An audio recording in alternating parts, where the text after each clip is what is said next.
Número C, y la que vendría a ser las fracturas de pelvis vendrían a ser inestables, el 50% de estas vendrían a provocar la muerte si no se hace un tratamiento óptimo. El mecanismo de acción, tenemos mecanismos directos e indirectos. Entre los directos vendría a ser un golpe directo hacia nivel de, un trauma directo hacia lo que vendría a ser la pelvis, caídas de altura, indirecto accidentes de tránsito. Pacientes que tengan lesiones o fracturas de la pelvis con baja energía, más que todo se va a dar en ancianos, por osteoporosis, por caídas accidentales, ¿ya? Los de alta energía, accidentes de tránsito, precipitaciones, aplastamientos, como vemos en la imagen. Según la clínica, el examen físico del paciente va a llegar con abrasiones, contusiones, discrepancia de los miembros, rotación externa de un miembro, hemorragias internas que puede provocarse a nivel de los flancos, el escroto, el perineo, el meato, los meatos urinarios, la vagina, el recto. A estos pacientes se tienen que manejar de una forma muy inteligente. Estos pacientes se tienen que manejar con un personal especializado en el cual sepa manejar un paciente polimatizado y hacer el ABC de la resucitación de cada uno de los pacientes, porque vamos a recibir pacientes con inestabilidad hemodinámica, pacientes inestables. Como ven en las imágenes, tenemos lesiones a nivel de las partes internas, a nivel de la pelvis, órganos que van a estar intrapélvicos, a nivel del anillo pélvico. Todo paciente traumatológico se realiza una inspección, palpación, rotación, rangos de movimiento, estudios complementarios. En este caso, nosotros solicitamos siempre la radiografía, la tomografía con reconstrucción ósea, y aquí siempre hay que tomar en cuenta el pedido o la solicitud de una ecografía de partes blandas, perdón, la ecografía de abdomen, ¿ya? En la cual nos va a evidenciar si tenemos espacios libres, con líquidos o no, y es importantísimo esta parte para poder evaluar a un paciente politraumatizado. Es un tratamiento multidisciplinario, un tratamiento que se tiene que, un tipo de fractura que se tiene que manejar con diferentes tipos de especialistas, ¿no? No solamente tiene que ser tratado por el traumatólogo, también tiene que estar el neurocirujano, tiene que estar el cirujano general, el cirujano de trauma, el cirujano de tórax, ¿ya? Entonces una patología en la cual se necesita ayuda de todas las especialidades que estén inmersas en ella, en una emergencia. Entonces el paciente viene con la clínica de dolor a la movilidad, activo, pasiva, moderada a severo, con crépitos a nivel de la pelvis, equimosis que se va a evidenciar, aumento de volumen en el pelvis y el periné, y una deformidad marcada, tomando en cuenta que puede ser fracturas abiertas y cerradas, ¿ya? Vemos a los pacientes con abrasiones, equimosis, lesiones a nivel de los órganos intrapélvicos, extrapélvicos. Tomar en cuenta en pacientes que tengan, que llegan con una gran inestabilidad, la hipotermia, la hipovolemia y la colopatía de consumo, que nos pueden llegar a lo que vendría a ser la muerte, tomando en cuenta que podemos tener lesiones como fracturas diapiciales en huesos largos, hemoabdomen, hemotórax, heridas abiertas, las cuales nos puedan provocar, una hemodinamia, una inestabilidad hemodinámica. Una tinga, ¿ya? Hola. Hola, hola. ¿Qué pasó, ahorita? ¿Sí? Ajá. ¿Ya?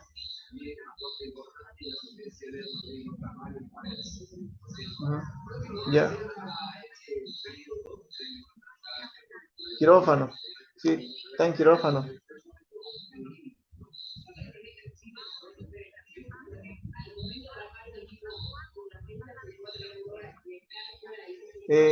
Aumentarle a la quetiapina, aumentarle primero. Primero aumentar la quetiapina, después vamos a ver si es que no le hace nada con eso, ya se le aumenta ya el diazepam ya, diluido.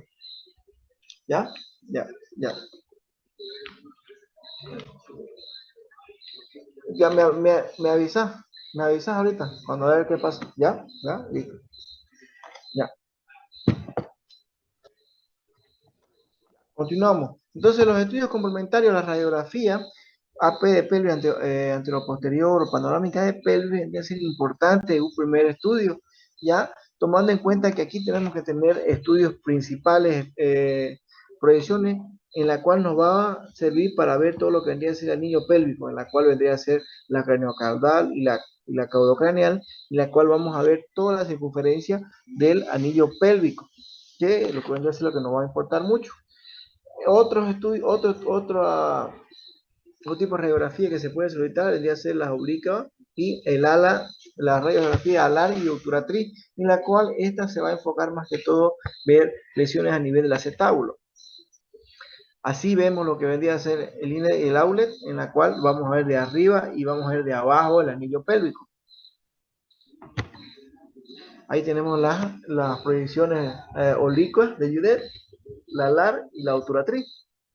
Otro estudio complementario que lo vamos a utilizar vendría a ser el estudio de la tomografía computarizada en 3D, la cual nos va a ayudar mucho a ver lesiones y fracturas intraarticulares. Tenemos signos radiológicos de inestabilidad que vendrían a ser importantes recalcar. Tenemos criterios mayores y criterios menores. Entre los criterios menores vamos a tener lo que vendría a ser la abulsión de los ligamentos sacroiliacos, la fractura de la apófisis transversa de la L5 con arrancamiento iliolumbar, ¿ya? ¿Se acuerdan? Los ligamentos iliolumbar eran uno de los estabilizadores verticales. Ahora, lo que vendrían a ser los criterios para criterios mayores, o sea, la diástasis sacroiliaca de más o menos 1 centímetro, la diástasis del ilíaco mayor a 0,5, ascenso de una hemipelvis provocando un desbalance a nivel de la pelvis, ¿ya? La diástasis a nivel de la sínfisis del pubis también, y la diástasis sacra mayor a nivel 0,5 en la parte posterior.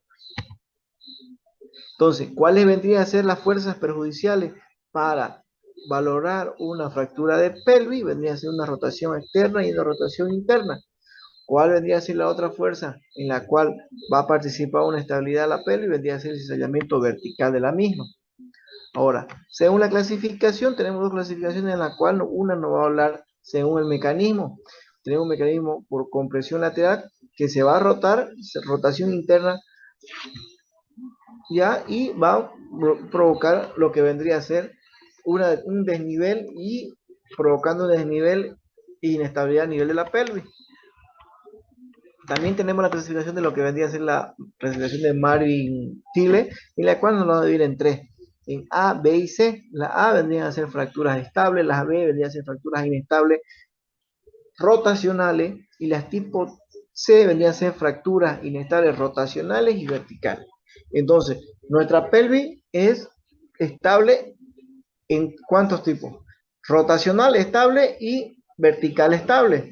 Y entonces las fracturas nos van a provocar inestabilidad a la rotacional y inestabilidad a lo vertical.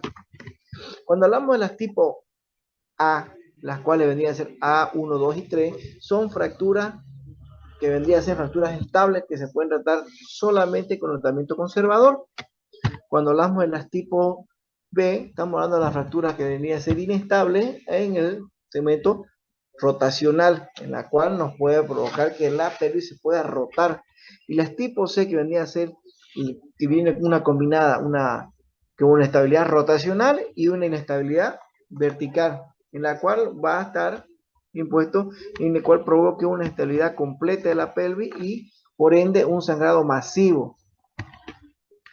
¿Ya? Otra clasificación, tenemos la clasificación de la AO, que de igual manera nos va a clasificar A, B y C. Las A vendrían a ser las fracturas, por lo general vendrían a ser por avulsiones, del 50 al 70%. Las tipo B, que vendrían a ser parcialmente estable con rotacional e inestabilidad, que vendrían a ser el 20 al 30%. Y las fracturas inestables completamente, que tienen inestabilidad rotacional y vertical inestable, del 20 al 10%. Otra clasificación que igual le tenemos vendría a ser la clasificación de Dennis, en la cual esta nos va a servir para clasificar las fracturas del sacro, la cual la Dennis 1 nos va a decir que va a ser la fractura por fuera de los agujeros transversos, agujeros del sacro. Las tipo Dennis 2 vendrían a ser las que van a trans agujeros sacro, y la Dennis 3 va a estar medial a lo que vendría a ser los agujeros sacros. Esa vendría a ser la congregación de Denis, en la cual nos va a clasificar las fracturas del hueso sacro. ¿Cuál vendría a ser el tratamiento? El manejo vendría a ser un manejo multidisciplinario, como le dije anteriormente, con el manejo con el servicio de emergenciología, cirugía general, cirugía de tórax, cirugía de trauma, medicina interna, traumatología, terapia intensiva, la unidad de transfusión de sangre, ¿ya? La técnica quirúrgica tiene que ser una técnica de emergencia para estabilizar lo que vendría a ser la pelvis, y lo que vendría a ser el personal tendría que estar capacitado para recibir pacientes de esta complejidad. ¿Cuál vendría a ser el tratamiento? Las tipo 1, las tipo A, podemos tratar de un tratamiento ortopédico, ¿ya? Conservador. Las tipo B, que vendría a tener una lesión o una inestabilidad rotacional, la podemos tratar solamente con fijación externa. Las tipo C, que tiene una rotación, que tiene una estabilidad rotacional y vertical, ya tenemos diferentes tipos de características para tratar a estos pacientes, lo cual las tipo A podemos tratar con reposo, tratamiento sintomático, el uso de los cinturones pélvicos, las fajas pélvicas, ¿ya? Vendría a ser una parte importante en las tipos A. La tipo B podemos utilizar lo que vendría a ser una reducción cerrada con una colocación para la estabilización de unos fijadores externos. También podemos utilizar las hamacas pélvicas, y posterior de esto, la estabilización del paciente, realizar una fijación externa con osteosíntesis. Como vemos en esto, vamos a ver la colocación de lo que vendría a ser la fijación externa supraacetabular, cerrando lo que vendría a ser toda la pelvis, como ven en esta manera, y tenemos una imagen, la imagen en la cual tenemos una flechita donde nos van a mostrar lo que vendría a ser una tracción blanda y la colocación de una faja pélvica. Y abajo tenemos la imagen de la colocación de un fijador externo. La tipo C, la tipo C vendría, si se acuerdan, tenía inestabilidad rotacional y tenía inestabilidad vertical. Aquí vamos a utilizar lo que vendría a ser primero la fijación externa con lo que vendría a ser los fijadores externos, estabilizar al paciente, el paciente que ya no esté en peligro de muerte, y una vez teniendo el paciente estable, realizar una osteosíntesis también con placas y tornillos. Dependiendo del trazo de fractura, dependiendo de eso, podemos utilizar tornillos canulados, podemos utilizar placas largas, en la cual tenemos que estabilizar toda la pelvis, como ven en las imágenes. Tenemos abordajes anteriores, abordajes posteriores, posterolaterales, y por último tenemos también la fijación externa de los pelvis. Entre las complicaciones más o sea, entonces, la cual tenemos como primera, la que vendría a ser las infecciones, la sepsis, los tromboembolismos, lesiones neurovasculares, lesiones urinarias, lesiones a nivel de los vasos, lesiones al momento de la reducción, la celulotrosis y las calcificaciones. ¿Alguna pregunta sobre eso? ¿Preguntas sobre lo que vendría a ser las fracturas de la pelvis?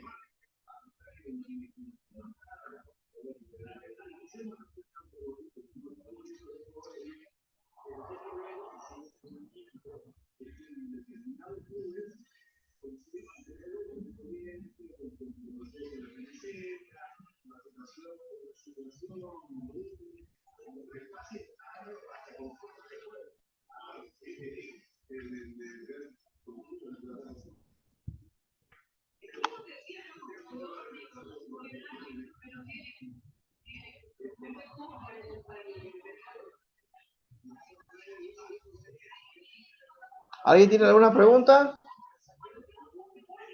Vale, sigamos con el siguiente tema.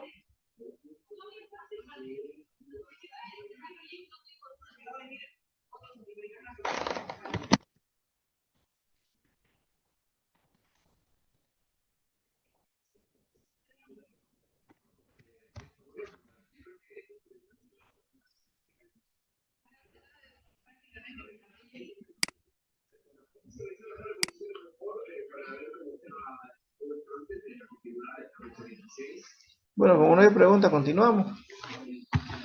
Tenemos lo que vendría a ser las fracturas de acetábulo, ¿ya? Tomando en cuenta que la formación del acetábulo vendría a ser pues, el cartílago radiado, tiene una forma de una Y invertida, la cual vendría a ser importante porque el acetábulo vendría a ser parte de la articulación coxofemoral, la articulación de la cadera. Nos va a servir, importante esto según la anatomía, vendría a ser, la importancia es el tipo de la articulación y donde va a sentar todo el peso de los miembros inferiores.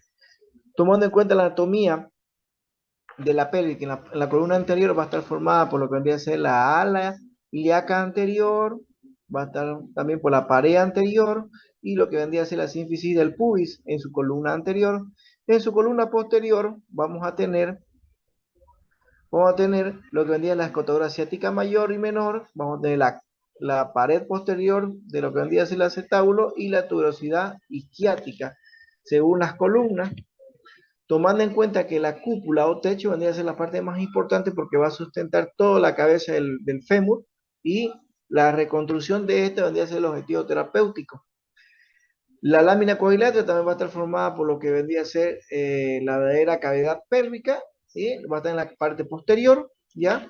Y las lesiones, relacionalmente, vendrían a ser infrecuentes de lo que las fracturas del acetábulo, tiene que ser un trauma de alta energía que va a constituir más o menos entre 3 al 6% del total de la fractura, y más que todo va a estar, el porcentaje va en hombres que en mujeres.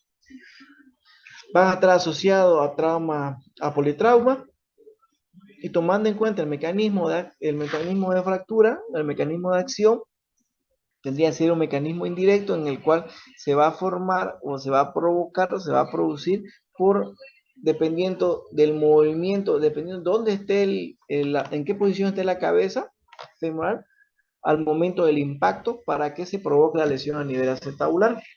Como ven en la imagen, tenemos una cara anterior, una cara posterior, y dependiendo cómo esté la posición de la cabeza femoral, al momento del impacto se va a producir la fractura acetabular. Entonces, según el mecanismo de lesión, vamos a tener cuatro tipos de lesiones, o dependiendo del mecanismo, dependiendo de la posición de la cabeza. Si estamos en rotación externa, si estamos en rotación interna, si la cabeza femoral va a estar en aducción o abducción. Entonces, si tenemos un mecanismo de lesión, cuando la cabeza femoral está en rotación externa, se nos va a fracturar la columna anterior. Cuando tenemos rotación interna de la cabeza, se nos va a fracturar la columna posterior. Cuando tenemos un movimiento de aducción, o sea, la cabeza hacia adentro, el movimiento hacia adentro del miembro inferior, vendríamos de una lesión a nivel del fondo acetabular. Y si el mecanismo vendría a ser en un movimiento de abducción, la fractura vendría a ser en la zona inferior del fondo acetabular. Entonces, esto vendría a ser los mecanismos en los cuales se puede fracturar el acetábulo. Como siempre, un paciente para diagnosticar una traumatología, siempre la inspección, la palpación, los rangos de movimiento, los estudios complementarios. Entre los mismos, como siempre, la radiografía y lo que vendría a ser las tomografías con reconstrucción ósea. La clínica, paciente viene con dolor, viene irritable, viene con una equimosis generalizada a nivel de la pelvis, con aumento de volumen en la pelvis y en el periné. Estado hemodinámico puede ser inestable y al examen podemos tener lesiones a nivel neurovascular. La radiografía que se va a solicitar, siempre una radiografía enteroposterior o panorámica de pelvis, la radiografía oblicualar y la obliqua obturatriz, que vendrían a ser específicamente para evidenciar o buscar fracturas a nivel del acetábulo. Tomando en cuenta que lo que vamos a buscar en una radiografía, la anatomía vendría a ser, como ustedes la ven, la tipo A, vamos a encontrar lo que vendría a ser la columna, anterior, vamos a tener la línea isquiopectínea, la tipo B, vamos a encontrar lo que vendría a ser la parte B, lo que vendría a ser la columna posterior, lo que vendría a ser la ilioisquiática, y la imagen de la lágrima, que en la C. En la D vamos a ver lo que vendría a ser el techo acetabular, el borde anterior y el borde posterior, dependiendo de la visión que estamos buscando. Una imagen para que para que lo entiendan mejor. Con una línea amarilla vamos a ver lo que vendría a ser la unión iliopectínea, línea pectínea, o iliopubiana, perdón, y en la línea verde nos va a señalar lo que vendría a ser la línea ilioisquiática. La línea naranja de esta formación o amarilla vendría a ser la formación de la lágrima, el techo tabular con celeste, la pared anterior y la pared posterior en la parte roja. Entonces, esas son las estructuras que nosotros tenemos que buscar en un rayo X para valorar fracturas acetabulares. ¿Ya? De la misma manera, cuando buscamos en una radiografía auricular, vamos a buscar lo que vendría a ser la ala ilíaca, la columna posterior o ilioisquiática o la columna anterior. Esas estructuras que están señaladas con colores van a ser las estructuras que vamos a encontrar nosotros o tenemos que buscar para ver que no haya lesiones. Y cuando hablamos de la obturatriz, lo principal que vamos a encontrar vendría a ser el agujero obturador en todo su esplendor. Vamos a buscar lo que vendría a ser la pared anterior y lo que vendría a ser la pared posterior. Esas estructuras vamos a encontrar cuando solicitamos una radiografía largo oblicua. Importante recordar que las lesiones interarticulares se pueden solicitar la tomografía de 3D, en la cual vamos a evidenciar los tipos de lesiones. Y según la clasificación de Uday-Luteniel, bueno, va a clasificar en 10 tipos de fracturas, ¿ya? 5 simples y 5 complejas. Cuando hablamos de las simples, estamos hablando que pueden encontrarse fracturas, las tipo A de la pared posterior, las tipo B de la columna posterior, la tipo C de la columna anterior, perdón, de la pared anterior, la tipo D de columna anterior y la tipo E vendría a ser la fractura de las más complejas de la simple, vendría a ser la fractura transversa. Y del tipo complejo o inestable, vamos a hablar que la tipo A venía a ser fracturas de la pared posterior y columna posterior. La tipo B venía a ser fracturas de la pared posterior y un trazo transverso.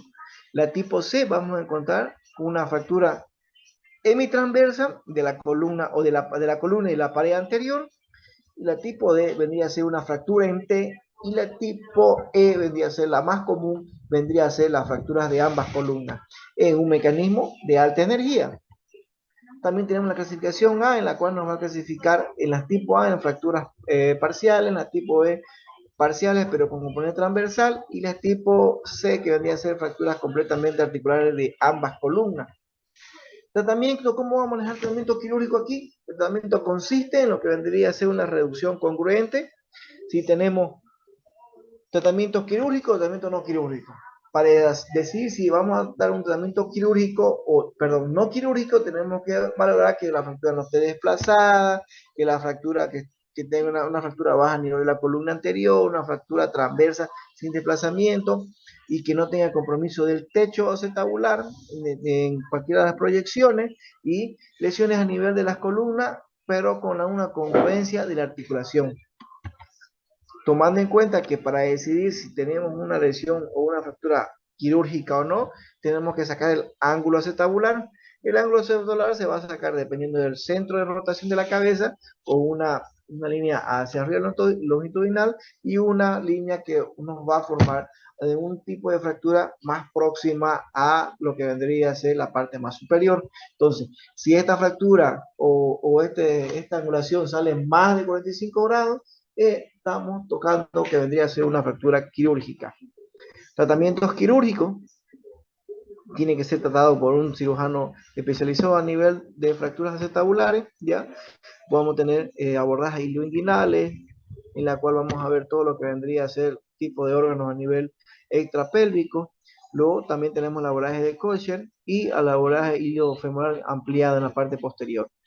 Tenemos las osteosíntesis con placas y tornillos, como ven en esa imagen. Imágenes, radiografías más largas, placas más largas que pueden abarcar toda la parte de la columna anterior y que en este caso tenemos la columna posterior, ¿ya? En ese caso hablamos de lo que vendría a ser las fracturas de acetábulo. Ahora vamos a hablar de lo que vendría a ser las fracturas de fémur proximal. Como ustedes saben, el fémur proximal vendría a ser un hueso largo, ¿ya? En la parte proximal vamos a notar tres cuartos de la columna esfera maciza, el cuello anatómico, tenemos el trocánter mayor, trocánter menor y lo que vendría a ser el cuello quirúrgico. Toda la parte de la Deme anatomía del contra hueso de vendría a tomar en sí, para llevar. cuenta todo lo que vendría ¿No a tiene ser sobra? la configuración del fémur proximal, ¿ya? Entre las fracturas del fémur proximal vendrían a estar más comprometidas las fracturas a nivel del cuello y cabeza femoral, y tomando en cuenta que tenemos la mala irrigación a nivel de la fractura, tomando de que pueden necrosarse la fractura dependiendo de dónde sea el trazo de fractura en la cabeza femoral. La incidencia del tipo de la fractura, dependiendo, puede ser bimodal, puede ser en jóvenes por un mecanismo de alta energía o en pacientes mayores con fracturas accidentales. Pueden ser por alta energía, por traumatismo de alta energía o de baja energía, o como los adultos accidentales, en la cual por una pequeña caída de menos de 1 metro puede provocar fractura a nivel del cuello femoral. ¿Cuál vendría a ser la clínica? La clínica es un acortamiento del miembro afectado, rotación externa del miembro, incapacidad o impotencia funcional, deformidad en el miembro afectado y la pérdida del eje, en la cual vamos a ver acortamiento y rotación externa. Según las clasificaciones las podemos clasificar dependiendo de la anatomía. Clasificamos las fracturas de cabeza femoral, las fracturas de cuello, intertrocantérica y fracturas subtrocantéricas, entre las cuales podemos tener fracturas que sean intracapsulares o pueden ser extracapsulares. Podemos hacer fracturas que sean inestables o no desplazadas o desplazadas estables. ¿Ya? Entre las cuales, según la clasificación A1, las va a clasificar de tipo A, las que vendrían a ser las trocantérias, las tipo B, las que vendrían a ser solamente del cuello, y las tipo C, las que vendrían a ser de la cabeza. Cuando hablamos de las fracturas de cabeza, hablamos de las fracturas de Perkin. Las fracturas de Perkin, las tipo 1, que van a ser fracturas que van a estar por debajo del ligamento redondo, la tipo 2, que van a ser que están por arriba del ligamento redondo, la tipo 3, que pueden estar combinadas 1 y 2, más fractura del cuello, y las tipo 4 vendrían a ser las 1, 2 y 3 como las anteriores, pero aquí vamos a tener la afectación de lo que vendría a ser el acetábulo. Las de Garden nos va a clasificar el cuello y su trocantérica. Vamos a hablar de que pueden ser que una fractura fuera una fractura incompleta, una fractura, la tipo 2, una fractura completa sin desplazamiento, una fractura, la tipo 3 que vendrían fracturas desplazadas en varo, y las tipo 4 son completamente con desplazamiento total del cuello y la cabeza femoral. Otras que vendrían a ser la clasificación, vendría a ser la clasificación de Powers, en la cual nos va a clasificar dependiendo del trazo de fractura y la cabeza en 30, 50 y 70 grados. Las fracturas de Tronson o la clasificación de Tronson, en la cual nos va a clasificar dependiendo. Las tipo 1, si son fracturas completas, sin desplazamiento, las tipo 2, que sean fracturas completas o incompletas con desplazamiento, y otras sin desplazamiento, las tipo 3, que vendrían a ser fracturas que combinación a trocánter mayor, la tipo 3B, que vendría a ser fractura con combinación a nivel de trocánter mayor y con un fragmento telescopado, las tipo 4 fracturas con combinación en la pared posteromedial y la tipo 5 fracturas con un trazo invertido. La clasificación de Phil-Selmer nos va a clasificar dependiendo de la fractura subtrocantérica, dependiendo del trocánter menor. A nivel de trocánter menor, la tipo 1, las fracturas tipo 2, que vendría a ser 2.5 a 5 centímetros por debajo del trocánter menor, y las tipo 3, que vendría a estar de 5 a 7 centímetros por debajo del trocánter menor. Así Nielsen igual nos va a servir para la clasificación de la fractura subtrocantérica. Ahora, ¿cuál vendría a ser el tratamiento no quirúrgico aquí? Es la colocación de fracción blanda, ¿ya? Dilatación esquelética, como vemos en las imágenes. Ahora, ¿cuál vendría a ser el tratamiento quirúrgico? Tenemos contraindicaciones que pueden ser absolutas y pueden ser contraindicaciones que pueden ser relativas. Entre las absolutas vendrían a ser las arritmias cardíacas, insuficiencia cardíaca, angina de pecho, infarto agudo del miocardio y anticoagulación. Entre las relativas tenemos y absolutas, nos quedamos en las relativas. Vendrían a ser las infecciones urinarias, las neumonías, los desbalances hidrolíticos. Tenemos abordajes quirúrgicos en los cuales podemos utilizar. Tendremos el abordaje de Smith-Peterson, de Watson-Jones, transglúteo. Tenemos el abordaje posterior de Moore y el abordaje posterolateral de Gibson y Moore, ¿ya? Que vendrían a ser los abordajes en los cuales podemos tomar en cuenta tratamientos quirúrgicos. Aquí tenemos la colocación de lo que vendría a ser una placa DHS, una placa angulada, tiene una placa DCS para fractura sutrocantérica, ¿ya? Tenemos otra placa DCS para fractura sutrocantérica y la colocación de prótesis parciales. En el lado izquierdo tenemos una prótesis parcial unipolar y en el lado derecho tenemos una prótesis bipolar en la cual se colocó en un paciente femenino. ¿Cuáles vendrían a ser los pilares? Primero, el estado general del paciente, cómo vamos a encontrar al paciente cuando ingresa a la emergencia, su estado general.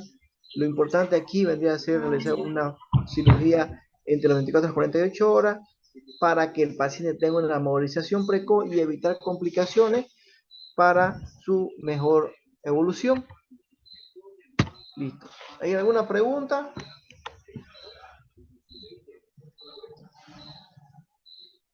¿Alguna pregunta, jóvenes? ¿O no escuché? Ninguna pregunta, doctor. ¿Ninguna? ¿O no la escuché bien? Perdón.